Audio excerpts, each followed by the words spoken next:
Good afternoon. I'm Cindy Bertram, and thanks for joining me today on Good Ship Happens.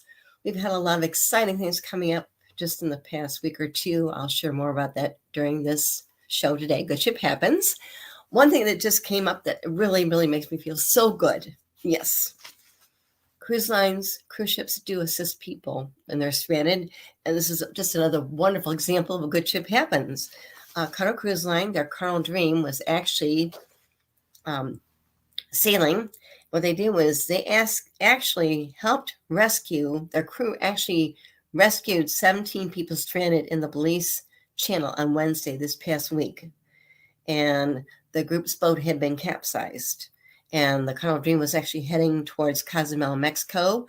And the ship's officers spotted the capsized boat and the group in distress. So what they did was the Carnival Dream captain actually, the officer and his crews immediately alerted the Belize Coast Guard, and then they lowered one of their shipboard tenders in the water in conjunction with the local Belize tenders, and they safely rescued all 17 people.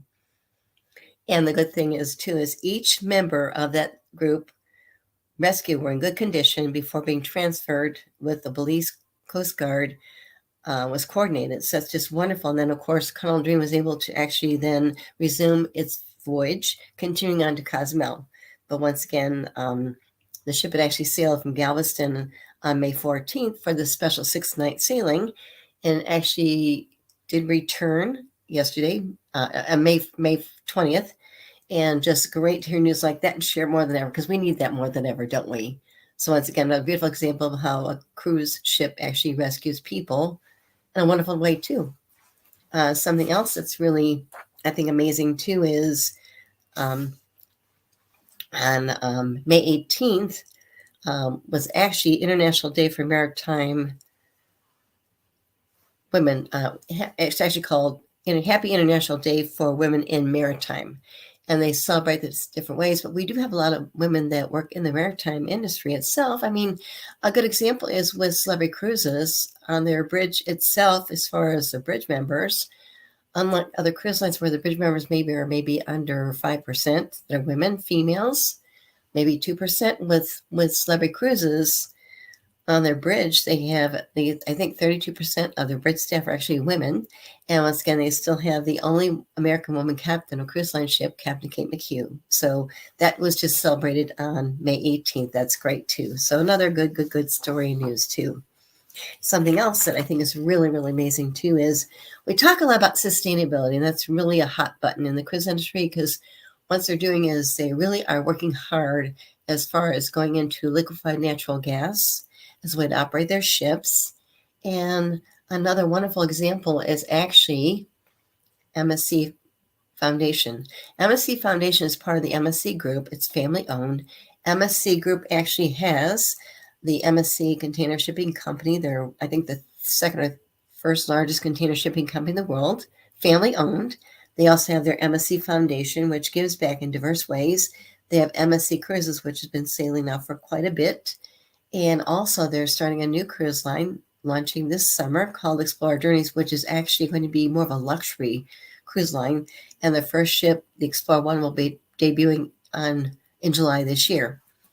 But something came up with the MSC Foundation, which I thought was great news to share too, is MSC Cruises actually has an out island in the Bahamas. What they did was they actually negotiated a deal to lease that private island from the Bahamian government for 100 years. They actually spent $100 million to lease that island for 100 years.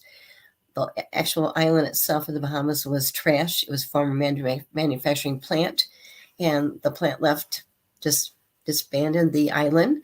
And MSC had to actually tow away 1,500 tons of scrap metal. The sea life was dead. The trees were dead. And it was really in really bad shape. What they did was they actually invested $400 million to really get that island back up in better shape. They had to plant 75,000 trees. They had to tow away, like I said, the scrap metal, different things too. But what they did too is they've got MSC Foundation, which is part of the owner's company. They've got their MSC Foundation. What they did was they have a super coral program. And on May 11th, the MSC Foundation announced that their flagship super coral program in the Bahamas just recently hit a really significant milestone. They successfully did the installation of their first 3 coral trees at Ocean Cay MSC Marine Reserve. And the Super Coral program is a pioneering coral restoration program. They've partnered with global scientific advisors and research teams from Novo Southeastern University and also the University of Miami, which is great. And when it comes to coral restoration, people don't realize it, but it really is crucial to millions of people across the world. Why? Coral reefs are incredibly diverse ecosystems that are home to over 25% of marine species. Also, they provide food with creating diverse economic resources for billions of people. And they also protect coasts from erosion and storms. And unfortunately, sadly, most of the Earth's 800 reef-building coral species are now facing extinction this century. So coral restoration is definitely needed, urgently needed too, and the steps that MSC Foundations is doing now to take Ocean Cay's coral reefs into long-term endeavor is fantastic. And once again, as mentioned, in 2023, their goals include actually expanding this nursery to 13 trees capable of producing over 1,000 coral fragments per year. I think that's a wonderful story. So congratulations. Once again, something you don't know about, but it's very important because we don't think about how coral reefs are important or what they are, but they are. And to do this and grow this on their Ocean Cay MSC Marine Reserve, their private outline, which is gorgeous, is just another phenomenal example of how good ship happens in different ways. So once again, yes, you don't think about coral nursery, but yes, it is a true example of what they're doing to help sustain our environment too in different ways. And something else that came up too is we have a lot of new ships coming out, and one that actually was just christened on May 8th was the Oceana Vista. That's part of Oceana Cruises, and they've been in existence since, I think, 2002. And the naming ceremony of the Vista was taking place in Malta. And it was really, I think, a very emotional evening because what happened was Oceana Cruises co-founder is actually Frank Del Rio. He has been the CEO of Norwegian Cruise Line Holdings for a while. He's going to be retiring end of June. But he was there at, of course, the christening naming ceremonies because Oceana Cruises is part of the Norwegian Cruise Line Holdings group too. And they mentioned that he brought a towel with him to wipe his eyes before he actually gave his final christening speech.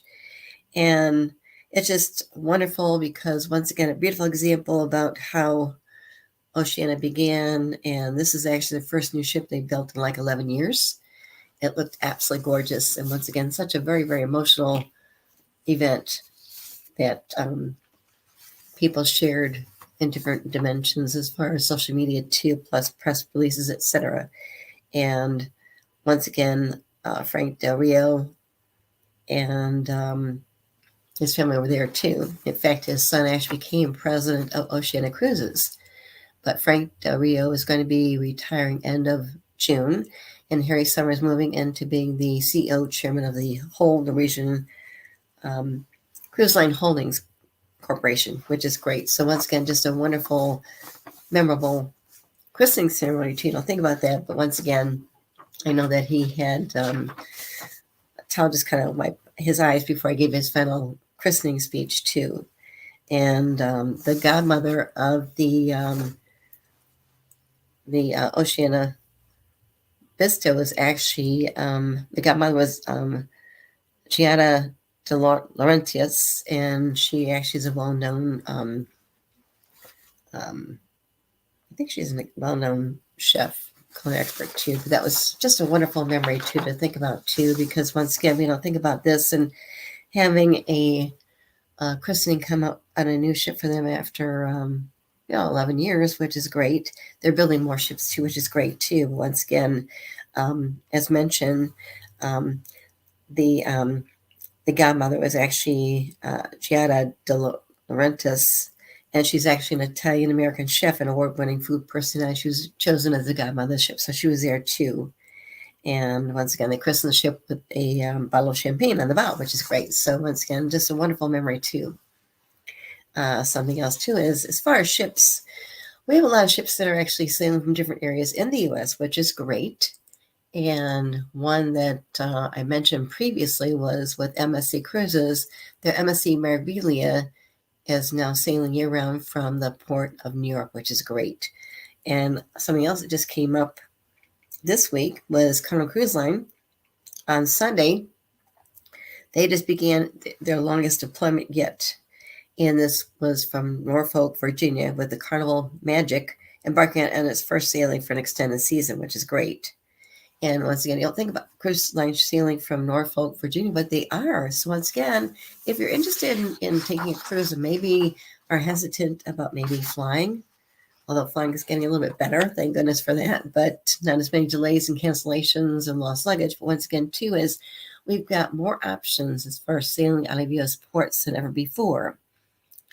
And like I said, with the Carnival Magic, she's going to be sailing on 26 different sailings, ranging from 4 to 10 days through October 27 this year.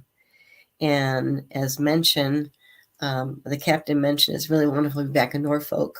And the ship will be stopping at ports in the Bahamas, such as Nassau, Half Moon Cay, Freeport, and Bimini, as well as Bermuda and Caribbean itineraries too, including San Juan, Puerto Rico, Amber Cove, which is part of the Dominican Republic, and Grand Turk.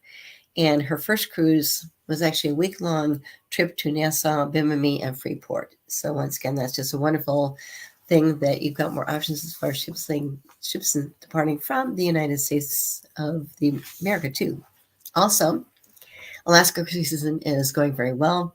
We've got a lot of ships sailing, and once again, there too, if you're looking for maybe Alaskan cruise, you can actually sail out of Seattle, yes, or go up to Vancouver, which is beautiful too. Vancouver is about 3 hours away by transportation as far as from Seattle. I've done that too, but once again, Alaska is a shorter season, but it's a beautiful way to really experience the world because you can see glaciers and wildlife and whales and polar bears, different things too. So once again, the Alaska cruise season just kicked off this month and goes through the first part of September. Then the cruise ships pull out of there because it's too cold to sail. But once again, keep that in mind because it can be a very life-changing experience. It was for me. I want to go back to Alaska too. It was really great too. Something else that just came up too is Atlas Ocean Voyages. They've got a new ship, and it's their World Voyager. She's actually going to be debuting this November, which is great. And it is their third vessel in their Explorer class expedition fleet, and she will be debuting, which is great, this November. And once again, it's really a wonderful cruise line. They actually officially started in summer of 2021. Right, we're still going through the ends of the coronavirus situation, but they successfully started, didn't go at full capacity. Once again, very fantastic cruise line, and their third ship, the third vessel in their Explorer class expedition fleet, is going to be sailing now from November this year, 2023, and they've got their expedition type ships. Once again, very luxury level, etc. And it's actually beautiful. I haven't really seen it myself too, but I've written about it. So once again, that's just a fun thing to share with people too, because you don't know about the different options out there. That I'll be sharing on later on is with Lindblad Expeditions. They've actually been sailing for 50 years, which is fantastic too. I'll share more about that later on in my show. But once again, a lot of good things are going on in the industry, from the environment, sustainability, also with a cruise line rescuing people that were in a capsized boat, rescuing 17 people, getting them safely, which is fantastic.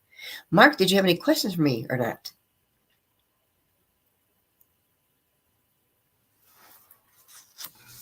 Hey, I was actually just reading about a gentleman that has made a living after having worked on a cruise ship, and now he's making a living as a YouTuber. So this gentleman's name is Jay Alexander. He is with something called The Ship Life, and was worked on a cruise ship. And definitely he now takes around 20 cruises a year and works on his channel full time. So as his quote that I read in the article says, "My work is literally vacation," he says, adding that the hardest part is finding a balance. So he was not expecting this to happen. He was originally a kid from the south side of Chicago, and he didn't go to college, and he always wanted to travel as a kid, but his parents never had the money to do it. And back in high school, he became a professional break dancer and ended up working for the Harlem Globetrotters for 6 years, first as a dancer and eventually as an international tour manager. And that's when he got the taste of traveling and knew it was what he wanted to do. And he realized working for a giant corporate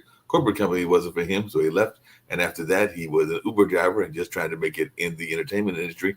And a gentleman came, person that he knew, worked for the Norwegian Cruise Line, and told him that they just happened to be looking for an African American hip hop dancer. So next thing he knew, he's in a room with a bunch of Broadway types performing on a cruise ship. Podcasting was rising at the time, so one day he took his iPhone 6 into his room and proceeded to sat on some books and started talking about what it was like his first day working on a cruise ship. So he figured maybe get 100 views on YouTube. He woke up the next morning and it had almost 30,000 views. So he just kept on doing it and did a tour of his room, the crew bar, larger cabins and officer cabins, and broke down how much money you can make. And the channel just kept growing and growing. And after a while, while doing Uber in between cruise contract, he was making some nice side money with Google AdSense on his YouTube videos.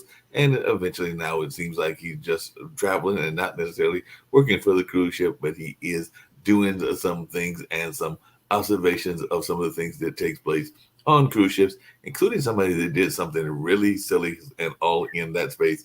And that's one of the things that I'll bring up because, sometimes when you're on a cruise ship, you think that you are bolder than you need to be. And we do know that there are people that are stunt risk takers and people that want to do risk and all in those kind of lines. So I don't know if you have seen this, but this was actually on his video. But there was apparently somebody that on one of those lovely cruise ships was deciding that they wanted to climb up the side between cabins and all in that space. So this is from his particular ship site and all of that, and this is what he reported. So let's check it out and see what was going on in this one that the Ship Life put out there and all in that space. So I'll bring it up and all along those lines, and we'll see what's going on in this particular case as we learn more about the Ship Life.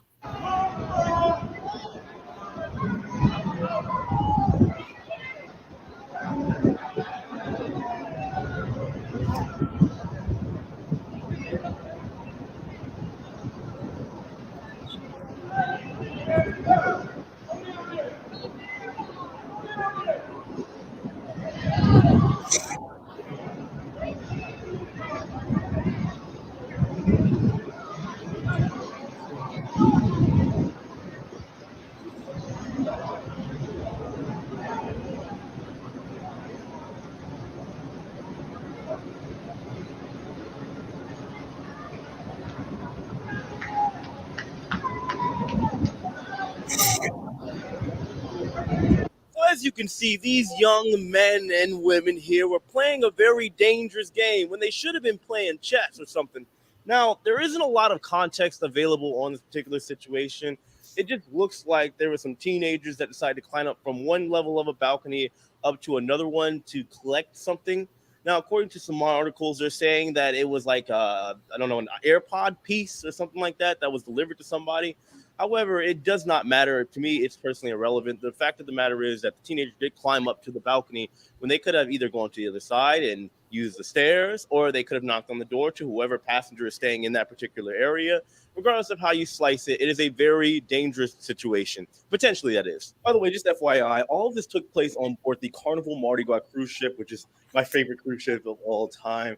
roughly around mid-April, even though this video is starting to kind of now go viral here in May. Now, like I brought up at the beginning of the video, the big worry is not the situation in question that you saw in the video clip, but the possibility of what you would call repeat offenders. You see over in this balcony that you saw in the video clip, if they were to fall, yeah, they could sustain some injuries like maybe a broken ankle or a sprained ankle or a broken leg at the most. However, on other cruise ships, and there are different designs for cruise ships, there could be a situation where they don't have that little area where they could fall down over to. For example, back in 2019 on board Royal Caribbean's Harmony of the Seas, there was a 16-year-old kid that decided to go from one balcony to the other one because he was allegedly locked out of said balcony. He tried to get over, he fell down, and unfortunately, he passed away due to his injuries. Now, if you want me to be honest with all of you, give me a second, let me get down here. You want me to be honest with all of you, I think situations like this should be punished to the fullest extent of whatever it could be punished to. If that includes a banning, fine. If that includes a fine of, well, Carnival said $500, then fine, so be it, because they are definitely breaking some policy rules. I say this because if you have a situation where, let's say, for example, somebody decides to do this again, and then somebody does it again and again and again, and it's not punished to the point to where it deters other people from doing it, then you can obviously see where the problem lies. It will continue to happen. Long story short, if you want to gamble and roll the dice, or, well, try your luck by playing slot machines or whatever it is with life, then so be it. It's your prerogative. However, understand that should something happen, it's going to fall on the passenger, because we all know that if something had happened, whether it be the parents or any lawyer in this particular case, they would try to sue Carnival Cruise Line and say that it was their fault somehow, even though the negligence falls on the passenger, in this case, the teenage boy. So I think at the end of the day, caution should, of course, be had. Parents, just keep an eye on your kids. We can't watch every single child of ours 24/7. We know that. On a cruise ship, things should be monitored. And, well, in life, things are definitely going to happen. I always tell people we live in the real world. Things are going to happen. If we can avoid it, then, of course, that would obviously be for the best. But, of course, let me know your thoughts on this situation in the comment section below. So You that made was some good points because, once again, I mean, people just don't think. right. And the point is, you could fall off a ship and immediately pass away, like the gentleman did on the example he mentioned with Harmony of the Seas. That's horrible. But the point is, even with those kids trying to climb up to get something, just go back inside the and knock on the door and get whatever you need. That's just plain stupidity. They don't think about it because, once again, people can fall off ships and pass away. Yeah, totally. And one thing we brought up, not on that one, but another one is one of the shorts, and I'm gonna see if I can bring that one up, is when you have gone on cruises, a lot of times we don't think about the fact that there are a number of folks, including young folks, that are on the cruises as well. And sometimes I think that people are excited that they are able to bring their young ones on and all in that space. So this is a case of somebody actually trying to help a young baby, because yes, even babies are allowed on the cruises as well, and all in that space. So I'm going to bring up this particular video where they are trying to help the young baby go to where it belongs, and all in that space. So definitely there are even young ones that come on to these things as well. So I'm going to see if I can't bring this up. And this was from one of the Ship Life ones as well. But there was a young baby, and it does look like the folks were trying to help the young baby find its parents, just like you would at a circus or any other thing along those lines. So definitely this is a case of a young baby being lost. And one of the things that they're saying is, if you're on a cruise and find a lost baby outside screaming and crying, then maybe you need to try to find a way, as these people were, to help the baby get to its parents. But this is a little bit of what was going on.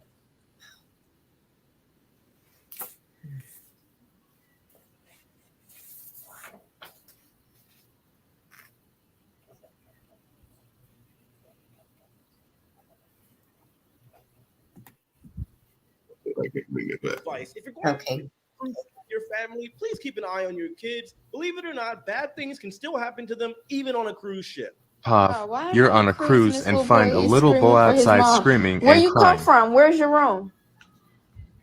Where your room? Show me where your room is.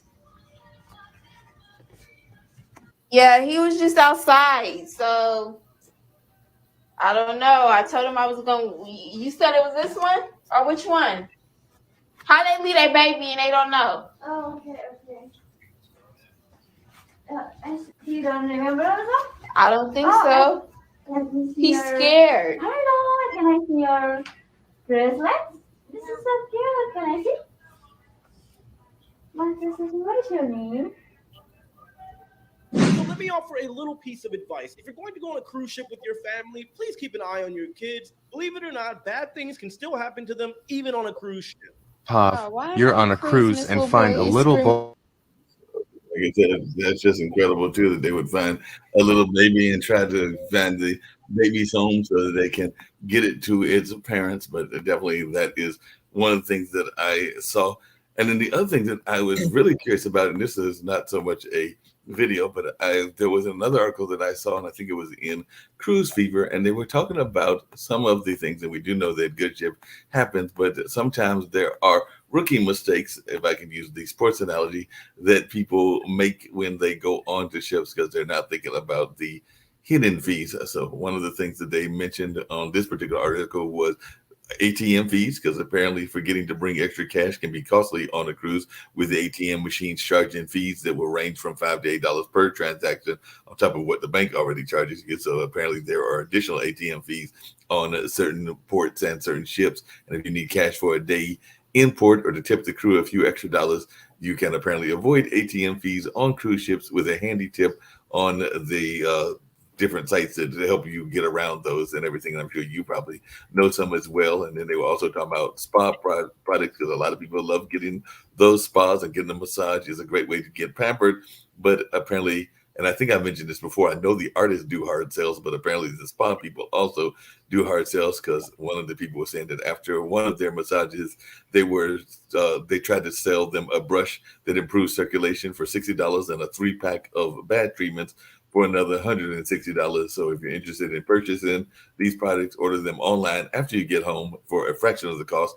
That same $60 brush that they were offered, they found online for under $20. And apparently there's a popular game called Cash Cube, and that's one of those kind of circus type games, or kind of games that can be tricky and all in that space. So that apparently is not easy to win as people think it is. And then they were also saying that rookie cruise people need to understand the size and sales cards, because it's easy to overspend on a cruise ship, since it's 100% cashless, except for the casinos.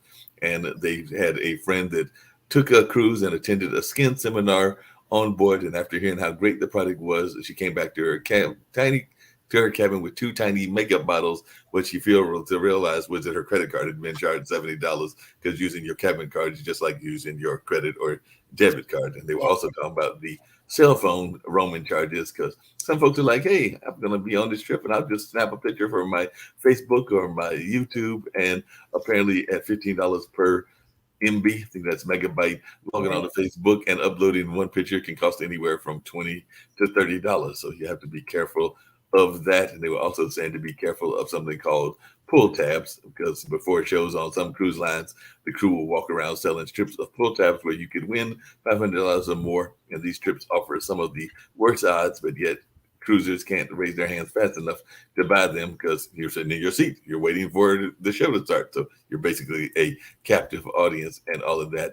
And I know you talked about shore excursions as well, and they were saying that sometimes the third-party shore excursions can be cheaper than the actual ship shore excursions. So sometimes that might be something that folks might want to consider. And they were also saying the drink packages, so not taking advantages of drink packages and cards that cruise lines offer, can end up costing you a lot more money by the end of your cruise, because many offer drink packages for non-alcoholic beverages, because apparently Princess Cruises sells an unlimited coffee and soda package for $19.99 per day. It includes all coffee, sodas, smoothies, mocktails, fresh juices, milkshakes, and more. If you get all that, that's not actually a bad price and everything. And then they are saying about future cruise certificates. Passengers who will cruise again on the same cruise line and don't purchase future cruise certificates on board is equivalent to throwing a $100 bill into the ocean. And the last one that they brought up, which I had not thought about, but we have talked about entertainment on the movies. And sometimes when you go on these movies, you're having all this fun and you're there with your family and friends or whoever you're there with and everything, maybe a significant other. And sometimes they're going to get you to watch a movie. why you're watching a movie on a cruise is beyond me. But apparently, the cruise line sometimes want $19.99 to watch some of the newer movies, and after spending $1,500 to $2,000 on your fare, do you really want to pay for it to watch a movie in your cabin? And if it's a movie you want to see, you can make the most of your time on board, as I just said, and just rent it for $4 to $5 through Amazon when you get home. But apparently, they do try to sometimes get you to spend roughly $20 on watching a movie on demand in your cruise. But you're on a cruise. Why are you watching a movie? That's beyond me. But that's just But the thing is, if you're watching a movie in the stateroom, that's different. I mean, they usually have, what I love too is cruise lines have, at their outdoor areas, they have big screens. right. And Princess Cruises really launched that, and they have movies that they show during the day and the evenings. And in the evenings, they actually, if you wasn't really that chilly, but they gave you a blanket. If you need a blanket, they had free popcorn, drinks, which is great. Cool. And you watch movies at night. It was great. I did that a couple nights too, but cruise lines do that. And usually if it's outdoors, they don't charge you anything. So just keep in mind where to do it. And they did mention that. They did mention that a lot of times they will have those selections of movies and TV shows through in-state room programming, right. And that's no extra cost. So you can maybe even watch some of the classic TV shows or a classic movie or even a newer movie and everything. And I was not that familiar with the pull tab, so I wasn't sure if you were familiar with those or the other things that I mentioned, which seem to be two games of chance. Well, pull tabs is like trying to get people to do stuff, but the other one that they mentioned is something called a cash cube. They say the game in the casino goes by a number of names and looks super easy. The object is to line up a key and fit it into a box to win $100, $500, $1,000, $2,500, or even an iPad.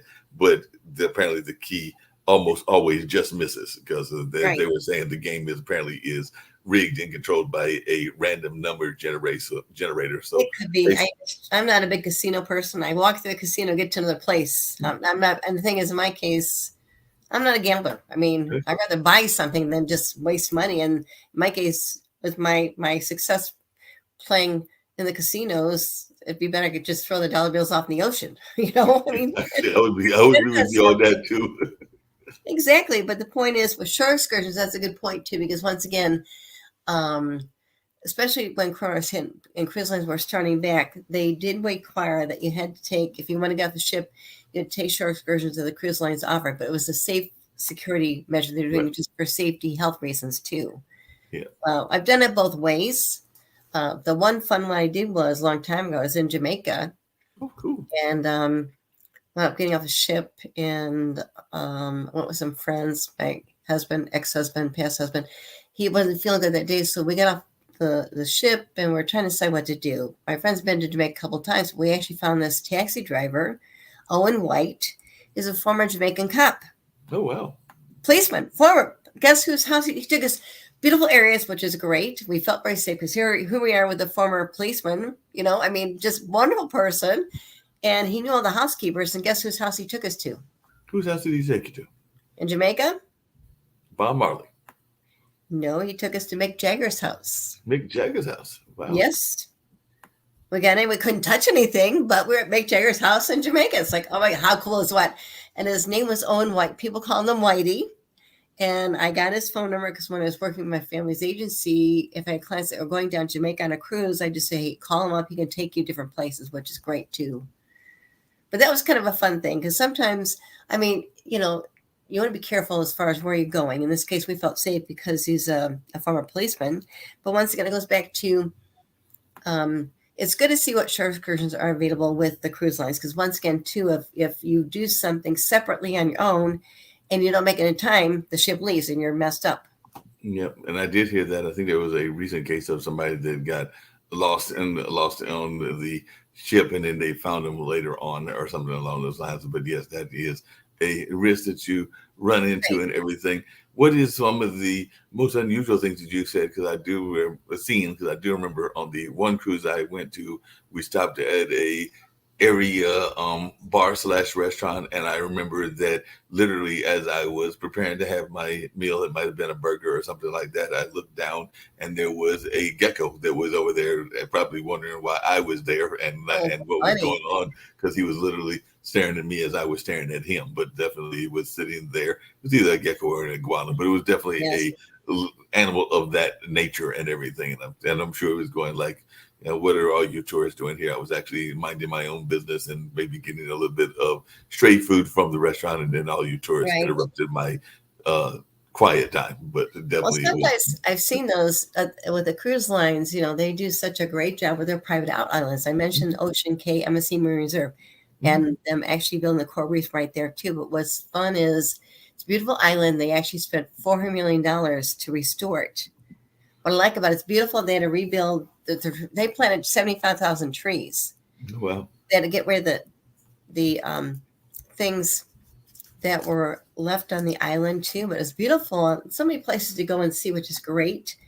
And you can take the transportation. In certain areas, you actually could see little iguanas too, depending. I've seen it also at another island that's done by Norwegian Cruise Line, Great Stirrup Cay. But sometimes you will see little animals right there, but they're kind of staying in their own places. But it's kind of funny where you mention eating in a restaurant and you see maybe see a little animal there. And you had mentioned earlier about Norfolk, and that actually might be closer to me than getting to Florida and everything. So if I want to get back into the cruise space, maybe I can do that. So I'm going to bring up what the news media said about this particular notion and all in that space. I'm going to bring that up, and it's just a quick 30-second clip as talking about what you just talked about, which is Norfolk and what they are doing. If you're into cruising, more options are on the way. Today, Norfolk and Carnival announced a big expansion. Next year, Carnival will double the number of sailings it offers from the Mermaid City. The ship will be available more of the year as well, from May through October. This is the latest step in a plan for Carnival to offer cruises from Norfolk year-round by 2025. Yep. So because like I said, they're really building up a lot of places to sail out from the U.S., which is great, and it gives you options. One thing that came up too is my friend, I've been writing for my friend Jeff for 23 years, but he's working on an article. But he asked me and other people, and another person works from full time is as far as what you can see is, are there any cruise lines that would go through the Great Lakes? There are. Mm-hmm. And American Queen Voyages does that, which is great and fantastic. What they do is I got a chance to see one of their ships. They had actually taken over these 3 ships from other company they bought. That happened right before the coronavirus hit. Had a chance to redo the ships. They've got 3 expedition type ships, and that's one of the ones that they started sailing from Chicago Navy Pier last May. And she was sailing through the Great Lakes up to Canada, which is great, and then sailing back. And they do that, of course, during the summertime period. So that was one I mentioned to my friend Jeff as far as an article he's working on himself, too, which is great. So once again, you've got different options out there. And you mentioned earlier about going and wanting to go on a Alaska cruise. And one of the things that I had seen was that those are very popular, but you apparently have to pack it differently for a Alaskan cruise than you do for a Caribbean cruise, because we do know you're going to the Caribbean, you're probably going to a hotter weather climate and all in that space, and the weather can be a little tricky when you're going to Alaska because it might be cold one day and then warm the next. So just wondering if you remember when you went on that trip, how you packed, and if you have any advice for those that are thinking about doing a Alaskan cruise, because one of the things I've heard is that you might need to dress a little bit more casual, and you definitely might want to do some layering because of the nature of the weather. But I definitely didn't know your thoughts, and they were also saying that flip-flops probably won't be on your go-to list on a cruise there and everything. But definitely you've been on one of these trips, and I think you said you want to go again. So what fashion tips would you give to folks that are thinking about going to a Alaskan cruise? Definitely good points, because in my case, I took a lot of clothes. I wanted to layer. Mm-hmm. And I was very fortunate. I did it, I think it was September 9th of 1997 when I did my Alaskan cruise. And I took a lot of clothes to layer, but in my case, the weather turned out so perfectly that half the clothes I brought I didn't need.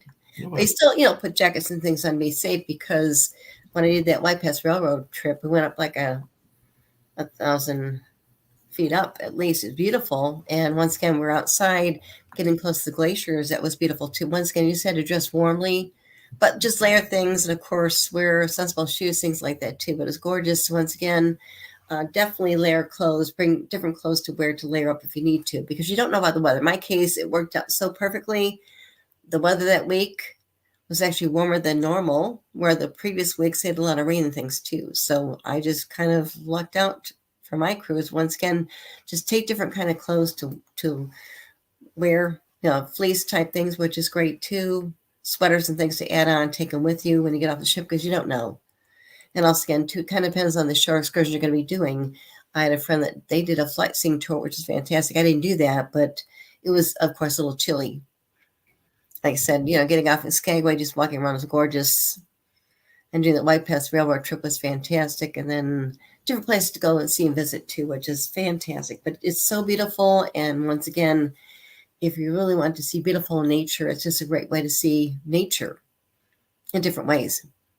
That sounds like it. Well, the publication Cruise Fever, I had mentioned them earlier and everything, but apparently they gave some tips if you are booking a cruise, and they said that there are 15 things you should do, and I'll mention these 15 things and see if you agree with them or if there's things that you would add. But they said to definitely check that info, make sure the information in your booking is correct. Everything from the spelling of the names on the booking to the cruise dates are easy to overlook, but it's a good time to make sure it's all correct to save you some frustration later on. They also said to mark your calendar with important reminders. This is something that apparently they do immediately after they book a cruise, because you don't want the final payment date to sneak up on you or pass by without remembering to settle it. So definitely do that if you are doing the payment plan variation. And said get your account on the cruise line's website or app. If you don't already have an account with the cruise line, you should get one as soon as you can. Even if you're booking through a travel agent or a third-party website, you should have an account you can check out directly on the cruise line's website. They also said add your booking extras, and we've talked about that, whether if you're going to want Wi-Fi, spa treatment, or drink pack on the ship. This is a good time to add these to your reservations. They also said to check the airfare, and I know that we are definitely doing good ship happens, but we got to make sure that other things are happening as well, including the airfare that you might be going with and all that. So if you don't live within driving distance of the cruise port, you will want to check on flights right away, because the longer you wait to book a flight, the more chances that the costs are going to go up. So you got to tie that into what you are doing. And they were suggesting going through price trackers like Kayak or Google flight prices alerts to stay on top of any fluctuation. They also said look at the hotels near the cruise port for a pre-cruise hotel. So apparently there are some hotels that have relationships with the different cruise ships. So it's definitely a good time to check out the hotels near the cruise port, because you can find hotels with free shuttle services to the cruise port in certain areas like Miami and Port Canaveral. There are many hotels that provide extra services for cruise travelers. So you might even get a discount or other kind of benefits. And then they said plan your transfers on top of getting a flight and hotel. You will also want to consider how you will get to the cruise port from the airport and vice versa. So if you're going to use a hotel shuttle service to the port, you can look at rideshare prices or book a private car for transportation. And then they were saying add your cruise to a price alert program for price drops, because you never can tell, there might be a price drop, and make sure that all your documentation is up to date. Really, this should be done before you even book, or as you don't want to be waiting for a passport to come in the mall when your cruise date is rapidly drawing nearer. But this is still a good time to at least double check and make sure your documentation is current, because remember, your passport cannot expire within 6 months of your cruise dates. Right. Passport offices are pretty backed up right now as well. So they recently visited their local office, and they said the current wait time was 10 to 13 weeks for renewal. So if you're planning to go on that trip, you might need to do it now, because apparently they got a deep wait list. And they also said consider purchasing travel insurance to protect yourself against any unforeseen circumstances that may disrupt your travel plans or require medical assistance during the trip. So that was some of the guys. They also said, this is an important one, get that time off work. This should happen before you book a cruise, but it depends on your boss. When asking for time off work, remember to take into account extra days for that pre-cruise hotel and post-cruise hotel if you decide to go that route. So definitely, if you're going to go on a cruise that might take 2 or 3 weeks, you might want to let your boss know that, and everything is done. You have a funny story about that and all in that space. And then inform your bank and credit card company. Start getting your packing list together and making sure that you are all packed, and do research on each port of call Share your itinerary with a trusted contact. And bottom line, remember that these steps may vary depending on the cruise lines, the itinerary, and the personal preference. The story I was going to share with you is I told you I've only been on one cruise in my life, even though there was talk of going with my grandmother when she was living and everything. It just didn't come to fruition. And maybe I'll do another one. I think I might have done some of those river type deals in New York and everything. But in terms of a actual physical cruise, I can only remember of one. But it does seem to me I did like one of those river type deals in New York or Right. something along those lines many years ago and all in that space. But the one cruise I was around Christmas time, it was the holiday time. So I was already off from work, particularly the cultural arts centers that I work at and everything. But they did not know I was going on the cruise. So I literally called them because I was so excited to be on the cruise. I was there with a dear friend. And literally I called them and I was like, hey, guess what? I'm in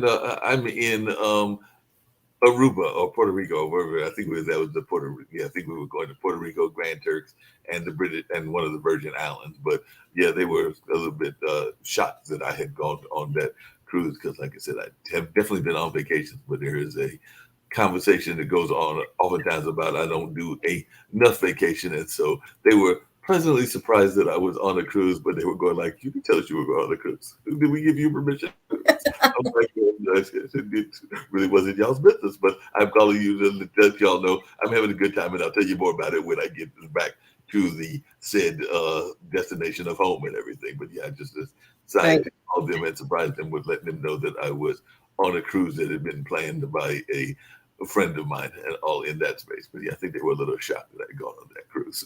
Right. How funny. But once again, too, it goes back to different planning things too. Normally, well, especially when all the meltdown that came up, last year in December with airlines and Southwest Airlines, their issues was really, really sad. Once again, too, it's usually better, especially now, if it can go down a day before the ship departs, this might be better. In my case, too, having insurance is very, very, I always buy insurance, always. And when I did my cruise last year, I was actually, my flight, on the flight coming back, because I did an 8-night cruise, the flight coming back wasn't until 5:45. I couldn't find anything earlier, okay? What I did was I got off the ship, and I did do a post-cruise tour in Port Everglades, which is great. The Everglades, which is gorgeous. It was fantastic. I lived down there for a while, but hadn't really seen the Everglades itself because they had the airboats, which is great. And they took us to the sanctuary right across after we were done. Fantastic. Got on the plane early. We go to the runway, and they were on the runway for a while. Finally, the flight attendant comes on and says, well, we're delayed for an hour. And I had a connecting flight. There were no nonstop flights. So we finally take off an hour later. I started worrying about my connecting flight. I finally called the flight attendant. So what I do when the flight lands, just get off the flight. Well, the problem is people don't let you off the flight first. They tried, they don't do it. They don't let you off the flights. I finally got the flight with my carry-on bag. It's like 9 o'clock. I get a text message from the airline that, we put you on a flight the next morning. I go to the gate. The flight had just taken off. I missed the flight by 5 minutes. And they just said, well, here's an app. Find a hotel. It wasn't my fault they left an hour late. Seriously, because they're the ones that did the connecting flight for me. I didn't pick and choose. But the point is, I asked a couple different gate agents. Oh, just here's an app. Find a hotel.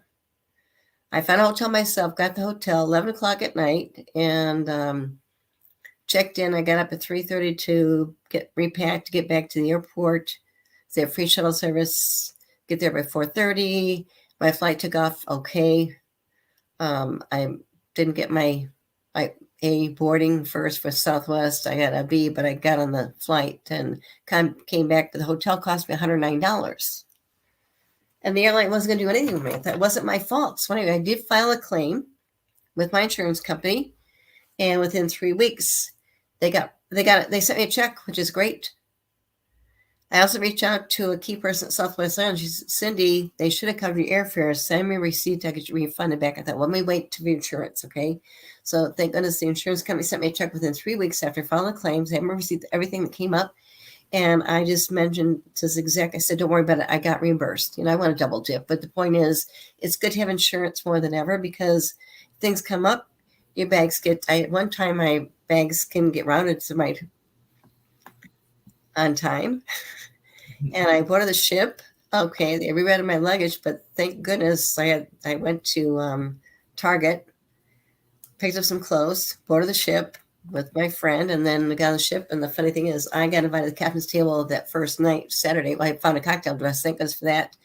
And they was on then Monday was our first port, St. Thomas, and they delivered my luggage. They used another airline carrier to get my luggage to St. Thomas from Chicago, and then I actually got my luggage on Monday morning. But thank goodness, I had some time to go to a couple stores, buy a couple things. So once again, what I learned a lot was make sure that you pack extra things in your carry-on bag as a backup plan, so you know. Yeah, you definitely have those backup plans. Right, but insurance is very important. I definitely believe in that. In fact, now cruise lines don't. Different insurance companies they actually have different insurance plans too. You can buy a year-long policy if you want to. Covers different things. Once again, just definitely keep in mind to make sure that you have insurance when you're traveling. It's more important than ever before. Yeah, it sounds like it would be very much important to do that. And all along those lines, I've actually got another one of those ships that is out there and all in that space. And I'm going to bring up their tour because they gave us a virtual tour. Is MSC Europia, or I'm probably mispronouncing that. Europia, yes.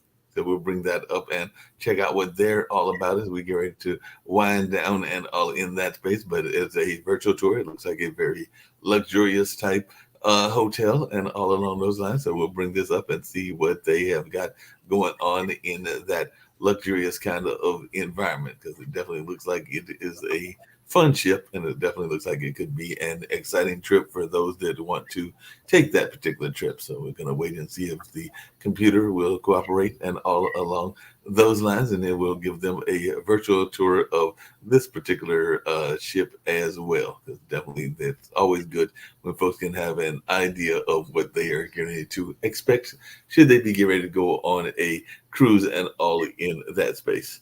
While I'm waiting for that, are there any airlines that you prefer more than others in terms of them having a better relationship with the cruise lines? I mean, I do know that Virgin owns both an airline and a cruise ship, so Virgin probably has a nice relationship between the two, but I didn't know if there were any specific hotels or specific airlines that you think are better with their relationships with their various cruise partners.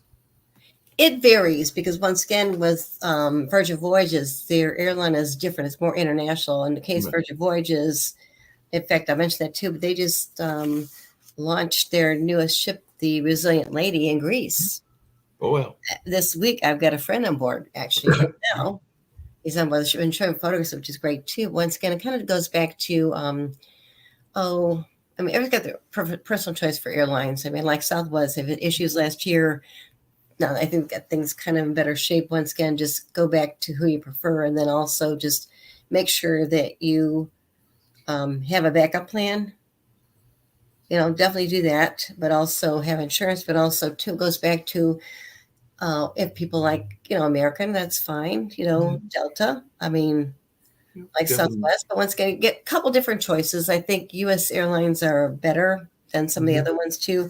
Sometimes you hear different mixed opinions about different other airlines too.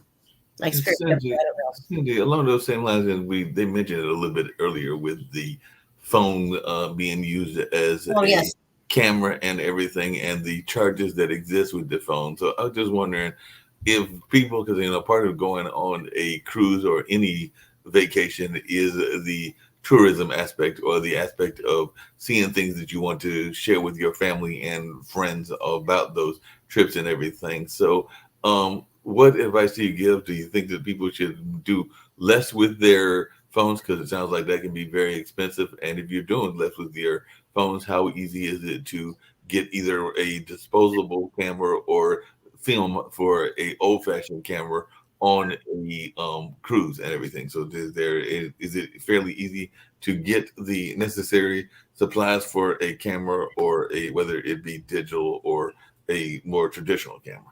Yeah, good question, because I actually bought two new cameras just in the past year and a half. One's more of a like for videos. Haven't played with it too much, but the point is definitely check into Wi-Fi programs that the cruise lines sell. Right. So on their program on board the ship. And then when you get off the ship, of course, maybe put on airplane mode sometimes when you get different places, for instance, a great example is when St. Thomas, I was actually working with a business friend on something, and what I did was I went to a couple different restaurants to get to connect to their Wi-Fi to send emails. I was working on a project for him too. But, checking the Wi-Fi programs that the cruise lines have, we can use on board the ships too, which is important. And once again, too, is otherwise off the ship, definitely, I think just put on airplane mode so you don't get extra charges, and also check with your service provider too. That makes sense, and I did find that the video. So as we get ready to head out, and I'll pop off after we watch the video, and you can do the closeout. But here's a little bit about MSC Europa as promised, and here is their virtual tour.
Yes, that's actually MSC Cruises' newest ship. She's going to be debuting on June this year.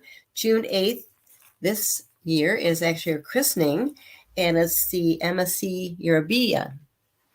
And beautiful ship is LNG powered, and also the godmother for the MSC Eurobia is actually going to be Sophia Loren. Yes, Sophia Loren has always been the godmother for the MSC cruise ships over the years.